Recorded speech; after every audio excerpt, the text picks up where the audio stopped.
আসসালামু আলাইকুম সবাইকে। বাধ্য বিয়ে গল্পের 36 নম্বর পার্ট। তো বেশি কথা না বলে চলুন গল্প শুরু করা যাক। কলেজের ভেতরে ঢুকতেই মেহেরিন আর মেহরাব দুজন দৌড়ে এলো। মেহেরিন প্রথমেই ঝাঁপিয়ে পড়ে নাফিসাকে জড়িয়ে ধরলো, তারপর বলল, এই যে মেয়ে, এত লেট করলি কেন? জানিস আমরা কতক্ষণ ধরে তোর জন্য অপেক্ষা করছি? পাশে দাঁড়িয়ে মেহরাব কথাটা যোগ দিল, হ্যাঁ রে, এত দেরি করলি কেন? আমরা তো বিরক্ত হয়ে যাচ্ছিলাম। নাফিসা মেহেরিনকে আলতো করে নিজের থেকে সরিয়ে নিয়ে বিরক্ত চোখে তাকালো ওদের দিকে, তারপর বলল, তোরা দুজন আমার সাথে কথা বলবি না? তোদের এত করে বললো রিশা আপি যাইতে, আর তোরা কি করলি? আসলি না। রিশা আপু কত মন খারাপ করেছিল জানিস তোরা? একসাথে দুজনেই মাথা নিচু করে সরি বলে উঠলো। নাফিসা দীর্ঘশ্বাস ফেলে ওদের দিকে তাকিয়ে বলল, আচ্ছা ভালোই করেছিস আসিসনি, তোদের একটা বড় খবর দেওয়ার আছে। জানিস রুহি আপুর বিয়ে হয়ে গেছে গতকাল রায়হান ভাইয়ের সাথে। মুহূর্তের মধ্যে মেহেরিন আর মেহরাব দুজন একসাথে চিৎকার দিয়ে উঠলো, তারপর বলল, কি?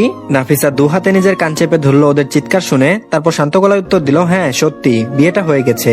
মেহেরিন তো অবিশ্বাসের চোখে তাকিয়ে রইলো, তারপর বলল, কিভাবে হলো বলতো, সবটা খুলে বল। রায়হান ভাইয়ের সাথে বিয়ে হলো কেমন করে, মানে কিভাবে কি?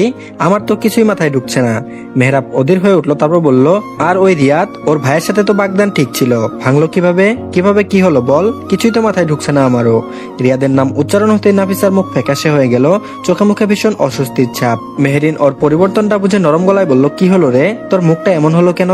ওই রিয়াদ বেয়াদবটা নিশ্চয়ই আবার কিছু করেছে, তাই না? মেহরাব দাঁত চেপে রাগী গলায় বলল, হ্যাঁ সব খুলে বল, ওই বেয়াদবটা কি করেছে? নাফিসা দীর্ঘশ্বাস ফেলে মাথা নাড়ালো, তারপর বলল, বাদ দে, এসব নিয়ে আর কথা বাড়াতে চাই না। মেহরাব এবার ধমক দিয়ে বলল, না তুই চুপ করতে পারবি না, সবটা শুনবো আমরা, যা হয়েছে খোলাখুলি বল। অবশেষে নাফিসা হাল ছেড়ে দিয়ে বলল, আচ্ছা বলবো, কিন্তু এখন না, আগে ক্লাসে চল, অনেক দেরি হয়ে গেছে, পরে সব বলবো। ক্লাস শেষে আবারও তিনজন একসাথে বটগাছের নিচে শান বাঁধানো জায়গায় বসলো।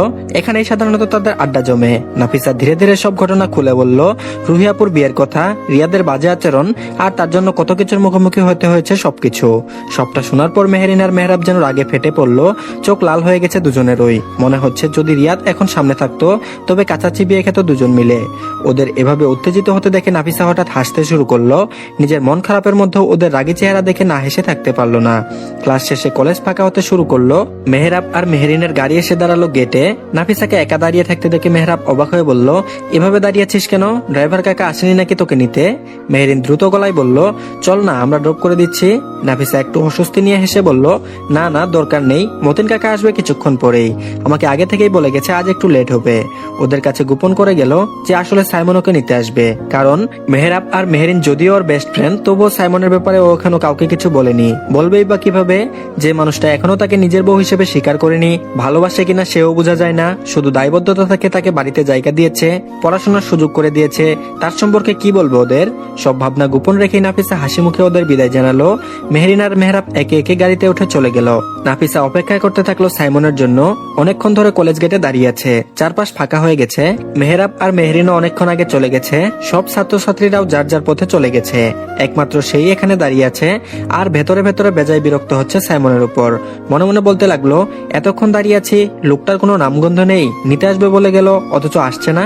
আল্লাহ জানে মাথায় কি রহস্য লুকিয়ে রাখে। মন খারাপ করে আকাশের দিকে তাকালো নাফিসা। সাইফান নাফিসার কলেজের সামনে এসে ব্রেক কষলো, কানে তখন ফোন। ওপাশ থেকে সাইমনের গম্ভীর কণ্ঠ ভেসে আসছে। সাইমন বলছে, ওকে নিয়ে আমার অফিসের সামনে চলে আসিস, আমার একটু কাজ পড়ে গেছে তাই নিজে আসতে পারলাম না, তুই ওকে নিয়ে এখানে আসবি। সাইফান অবাক হয়ে বলল, ভাইয়া হঠাৎ ছোটকে তোমার অফিসে কেন নিয়ে যাবো? রোজ তো মতিন কাকাই ওকে পৌঁছে দেয়, তুমি আবার হঠাৎ কোথায় নিয়ে যাবে ওকে?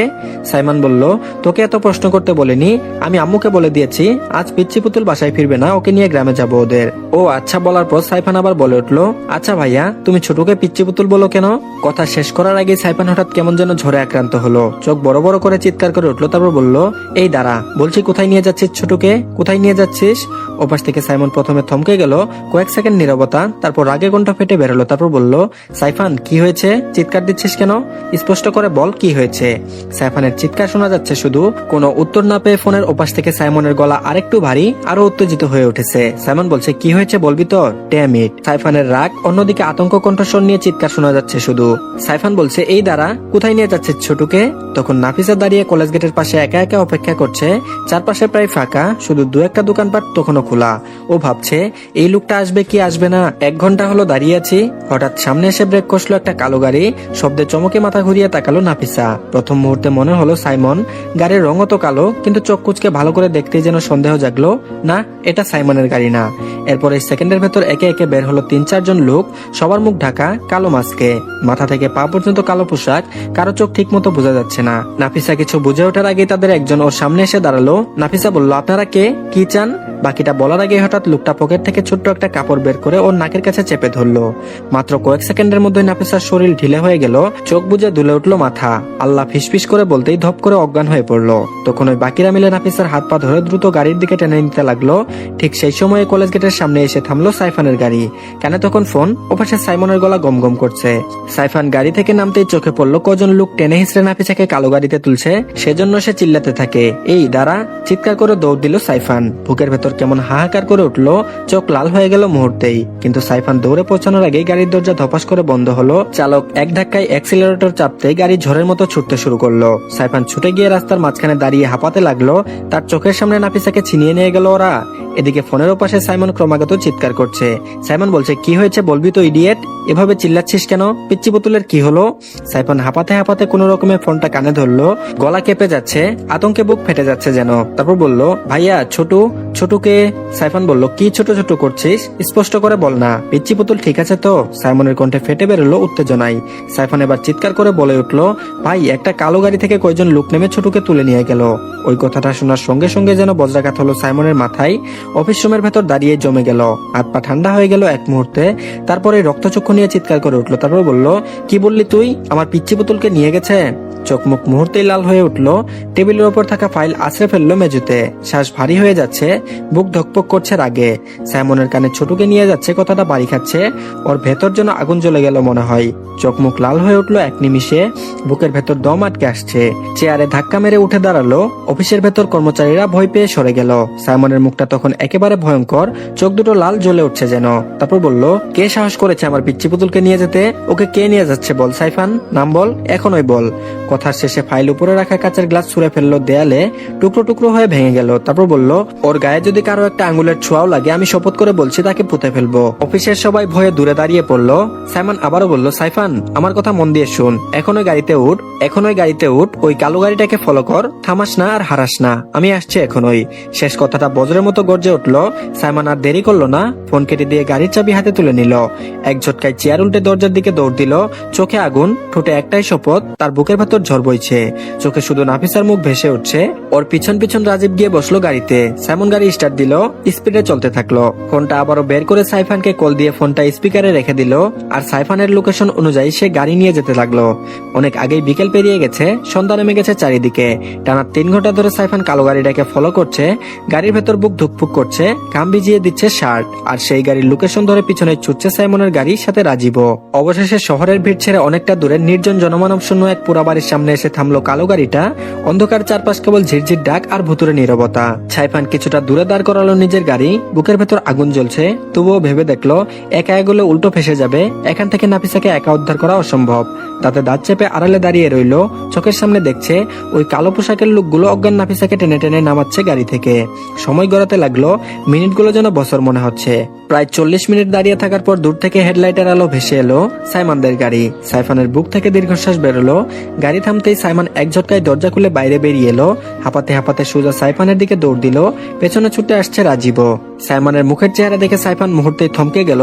চোখ দুটো লাল হয়ে আছে, রাগে আর দুশ্চিন্তায় রক্তচক্ষু হয়ে উঠেছে। চুলগুলো এলোমেলো, যেন বারবার হাত চালিয়েছে টেনশনে। কপাল ভিজে আছে ঘামে, মুখ শুকিয়ে সাদা হয়ে গেছে, ঠোঁট ফেটে গেছে শুষ্কতায়। মনে হচ্ছে যে কোনো মুহূর্তে বিস্ফোরিত হবে। সাইমন সাইফানের সামনে গিয়ে দাঁড়াতেই গর্জে উঠলো। তারপর বলল, হোয়ার ইজ শি? কণ্ঠটা কাঁপছে রাগে আর আতঙ্কে, যেন বুকের ভেতর থেকে বিস্ফোরণ হচ্ছে। চোখে মুখে কেবল একটাই ছবি ভাসছে, ওর পিচ্চি পুতুল। সাইফান পুরো বাড়িটা দেখিয়ে দিল তাড়াতাড়ি। ভাইকে এরকম পাগলের মতো করতে দেখে অবাক হয়ে গেছে। সাইমন পুরো বাড়ির দিকে তাকিয়ে মাথা নিচু করলো, হাত ঢুকিয়ে অগোচরে নিজের চুলগুলো খামচে ধরে রাজীবকে ডাক দিল।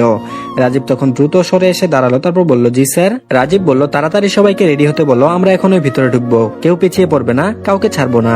রাজীব নীরবে মাথা নাড়লো। তখন ওই সবাই মিলেমিশে নিঃশব্দে এবং দ্রুত পুরো বাড়িটা ঘিরে নিল। পুরনো দেওয়াল, নিচে দোয়ান আর খাখা করা জানালাগুলো তাদের আবহাওয়াকে আরো ভয়ানক করে তুলছে। সাইফানও তাদের সাথে রয়েছে, চোখে ভরা এক অদম্য কি যেন। অন্যদিকে ঘরের ভিতর নাফিসা ধীরে ধীরে জ্ঞান ফিরতে লাগলো। কেঁপে ওঠা শরীর, চোখ ধীরে ধীরে খুলতে লাগলো। মাথা ঝিমঝিম করছে, বেদনায় বুকটা পিটপিট করছে। চারপাশ ঘোরানো দেওয়াল, ছায়া আর সামনে দাঁড়িয়ে থাকা অচেনা মানুষগুলো। মনের মধ্যে ধীরে ধীরে তখনকার মর্মান্তিক ঘটনার ঝলক মাথায় আসতে আসতে আতঙ্কে ভরে গেল সমস্ত মুখ। নাফিসা মাথা চেপে ধরে দেওয়ালের খাঁজ ধরলো, দাঁড়াতে চেষ্টা করলো। সামনে থেকে একজন ধমনিষ্ঠ ভঙ্গি করে এগিয়ে এলো। নাফিসার সামনে চোখ পড়তেই থমকে গেল পুরনো মুখ, পরিচিত কণ্ঠ, কামরুল হাসান। ওর ঠোঁটে এক দেউলিয়া হাসি, চোখে কুৎসিত কুক্ষিত জিজ্ঞাসা। কামরুল ধীরে ধীরে নাফিসার কাছে এসে দাঁড়ালো। ওর চোখ দুটো নাফিসার গোটা শরীরটা দেখলো পা থেকে মাথা পর্যন্ত, একটির পর একটি জঘন্যভাবে নিষ্ঠুর দৃষ্টিতে।